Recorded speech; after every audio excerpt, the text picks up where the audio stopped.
Hello friends, Vikas Kumar current affairs YouTube channel पर आप सभी का एक बार फिर से हार्दिक स्वागत है।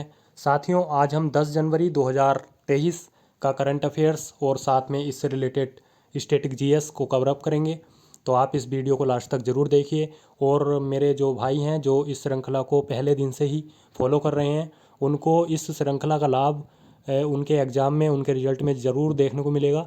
तो मेरे जो नए साथी इस वीडियो को देखने आए हैं या फिर इस श्रृंखला को अभी से देखना शुरू किया है, तो उनसे रिक्वेस्ट है आप इस वीडियो को डेली ज़रूर देखें और इसको हैंड टू हैंड फॉलो करते जाएं, जिससे कि एग्ज़ाम टाइम पे लास्ट में आपको एकदम से बर्डन ना आए।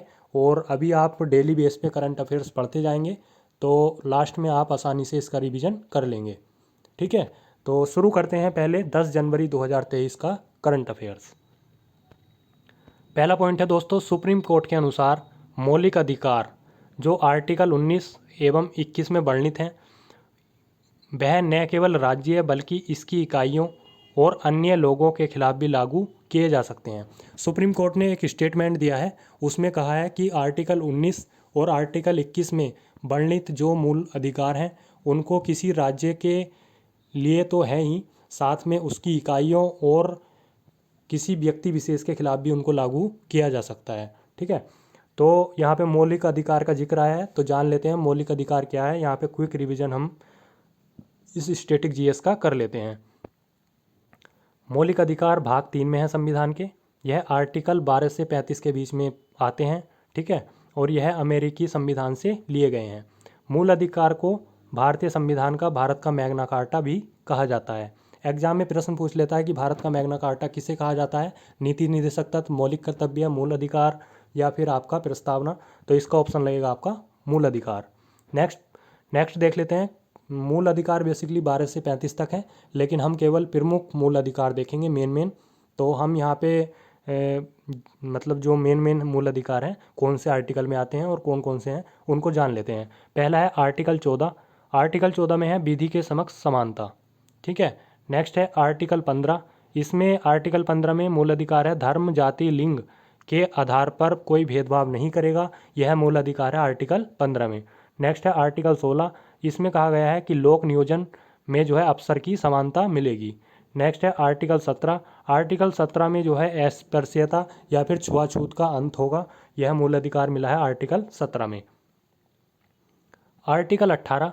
आर्टिकल 18 में उपाधियों का अंत है।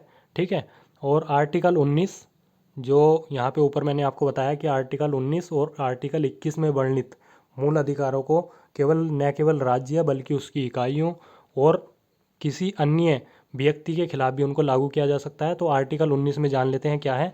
आर्टिकल 19 में हमें वाक एवं अभिव्यक्ति की स्वतंत्रता है, मतलब हमें बोलने की और अपने विचारों को व्यक्त करने की जो स्वतंत्रता मिली है वह आर्टिकल 19 के तहत हमारा मौलिक अधिकार है। आर्टिकल 20 में कहा गया है कि अपराधी को मतलब दोष सिद्धि का संरक्षण का अधिकार जो दिया गया है वह आर्टिकल 20 में है। मान लो कोई अपराध हो गया आपसे और दोष लग गया, तो उसको दोष सिद्ध से बचने के लिए या उसके बचाव में जो संरक्षण में जो हमें मूल अधिकार मिला है वो आर्टिकल 20 के तहत मिला है। आर्टिकल 21 में है आपकी प्राण एवं दैहिक स्वतंत्रता, मतलब जो प्राणों की और दैहिक स्वतंत्रता है, जो देह की स्वतंत्रता है वो आर्टिकल 21 में है।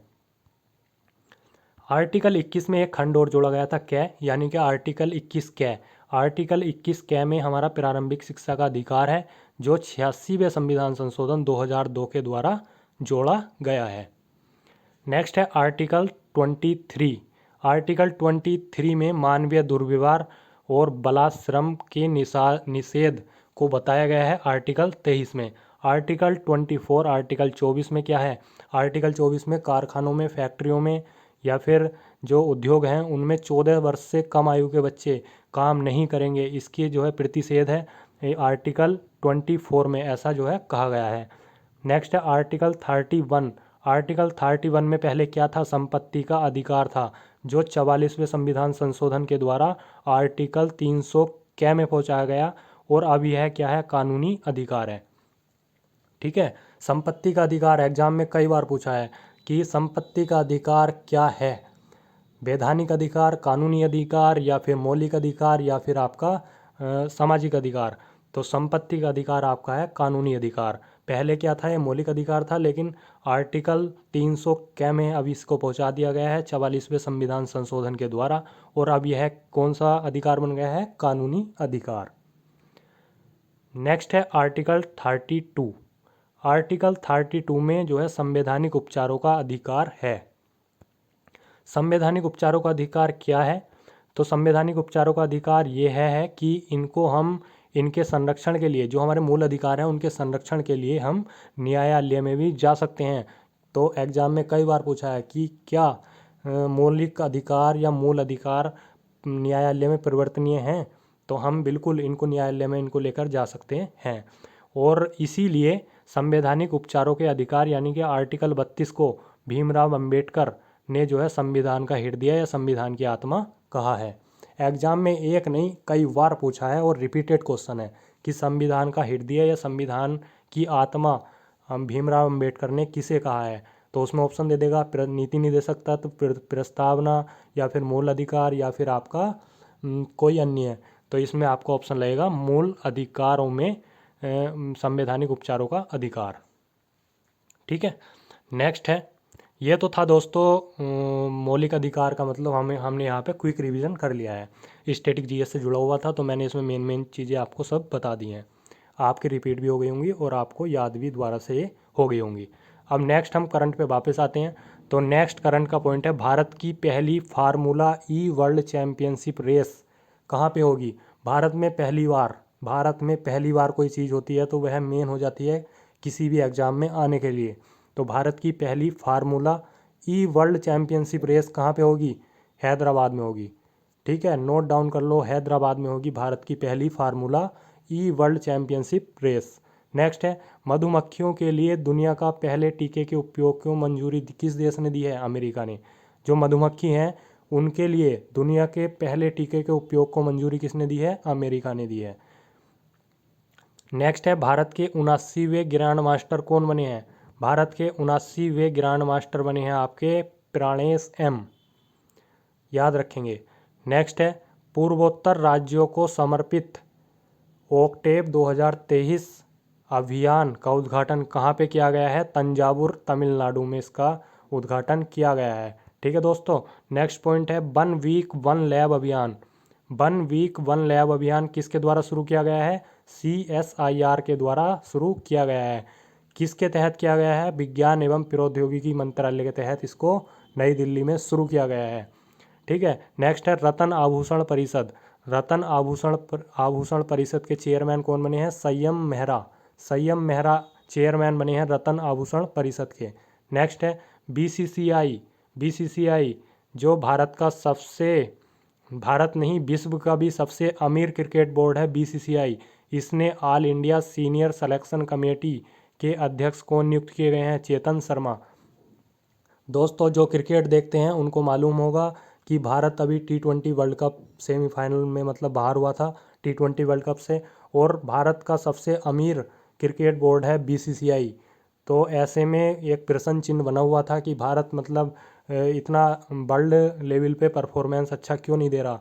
तो इसीलिए यहाँ पे मतलब जो सिलेक्शन कमेटी थी जो खिलाड़ियों को किसी सीरीज़ से पहले अपॉइंट करती थी, चुनती थी, तो उसी का मतलब इन्होंने चुनाव कराया था। तो उसमें चेतन शर्मा नए सेलेक्टर बने हैं भारत के, जो क्रिकेट टीम को चुनेंगे किसी भी सीरीज़ के लिए। ठीक है, नेक्स्ट है IFFHS। पहले मैं इसके बारे में बता दूं क्या है। यह international FIFA football historical and statistics है, और इसके अनुसार विश्व का सर्वश्रेष्ठ फुटबॉल प्लेयर कौन बना है, लियोनेल मेसी। नेक्स्ट है, प्रधानमंत्री राष्ट्रीय शिक्षुता मेला।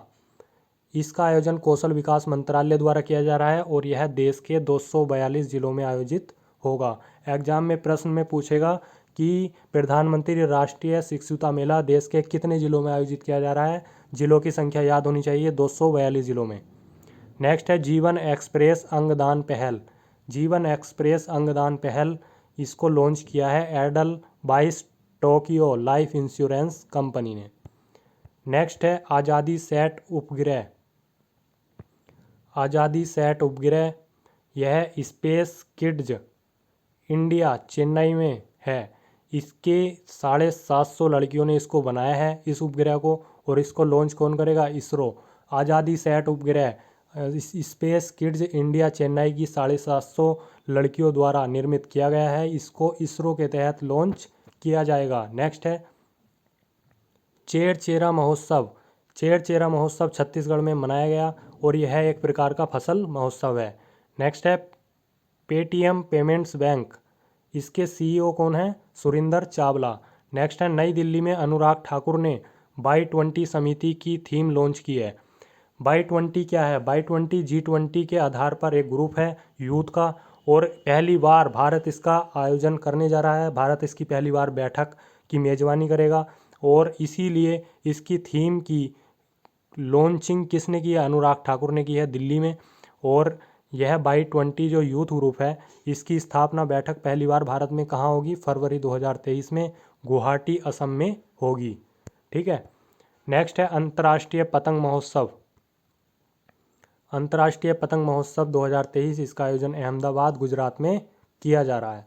तो दोस्तों ये था आपका 2023 10 जनवरी का करंट अफेयर्स। आई होप आपको ये वीडियो पसंद आया होगा। तो दोस्तों वीडियो को लाइक कीजिए और जो भी आपकी कमेंट है आपकी पढ़ाई से रिलेटेड, एग्ज़ाम से रिलेटेड या फिर कोई पर्सनल, आप ज़रूर कमेंट बॉक्स में करिए और जो भी आपकी क्वेरी है आप हमें बताइए। मैं सारी कमेंट रीड करता हूँ और मैं बिल्कुल कोशिश करूँगा कि आपका रिप्लाई दे पाऊँ।